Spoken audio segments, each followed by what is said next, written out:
আপনারা শুনছেন ভূত গল্প, সাথে আমি আছি আপনাদের মনোজিৎ। এক গ্রামে বাস করত রবি নামে একজন ব্যক্তি। সে অনেক দরিদ্র ছিলেন। সে বাজার করার জন্য বাজারে চলে গেলেন। বাজার থেকে বাড়ি ফিরছিলেন। সন্ধ্যা হয়ে গেল। তার সাথে দুটো মাছ ছিল আর অল্প কিছু বাজার। সে বাজার করে বাড়ি ফিরছেন। বৃষ্টি হচ্ছিল প্রচণ্ড পরিমাণে। এত বৃষ্টি ছিল যার কারণে সে হাঁটতে পারছিলেন না।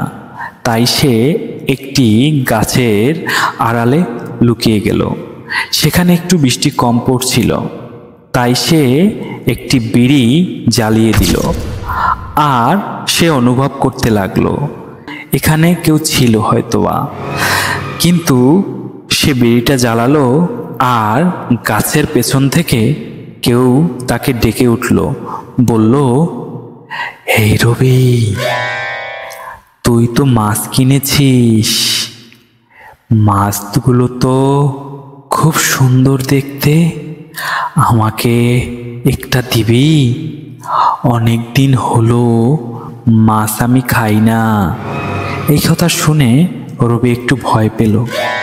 ও চারদিকে তাকাতে লাগলো, কোথাও কিছু দেখতে পেল না। তারপর ও ভাবল এমনিতেই কোনো শব্দ এসেছে, যেটা ও ভুল বুঝতে পারল। কিন্তু বিড়িতে টান দিল আর আবারও কেউ বলে উঠল, এই রবি, তোর হাতে মাছ দেখছি রে। অনেক দিন হলো আমি মাছ খাই না, আমাকে দুটো মাছ দিবি? তখনও খুব ভয় পেয়ে গেল আর বলল, কে তুমি? কে এখানে? কে মাছ চাচ্ছে আমার কাছে? তখন কেউ বলতে লাগলো, আমি অনেক বছর আগে এই গাছের সাথে আমাকে বেঁধে পিটিয়ে এলাকার মানুষ মেরে ফেলেছে। আমি অনেক দিন হলো মাছ খাই না, আমাকে দুটো মাছ খেতে দে।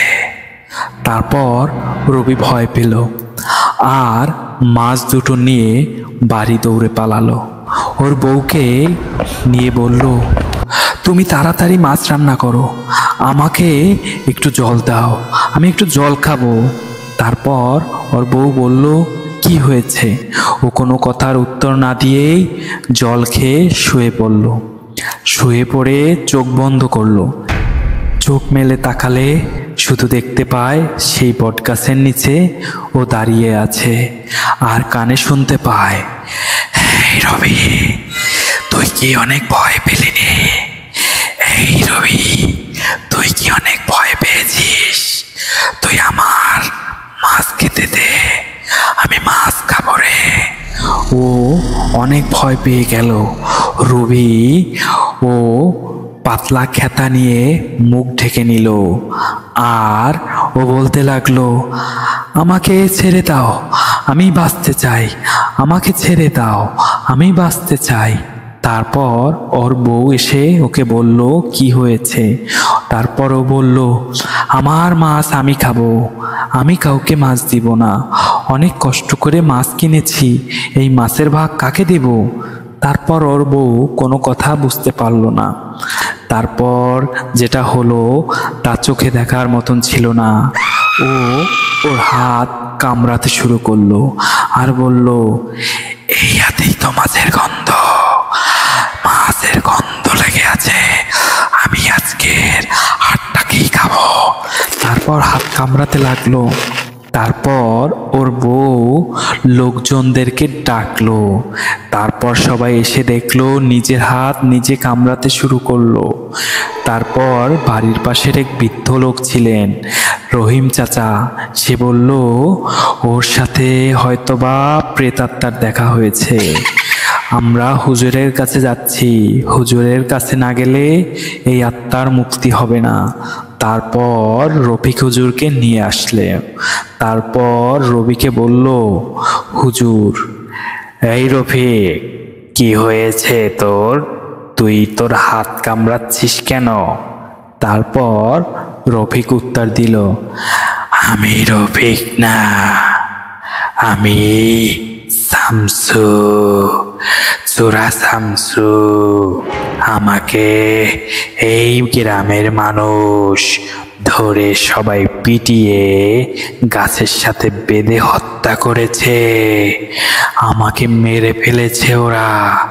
আমার আত্মার মুক্তি হয়নি, আমি অশান্তির ভিতরে আছি।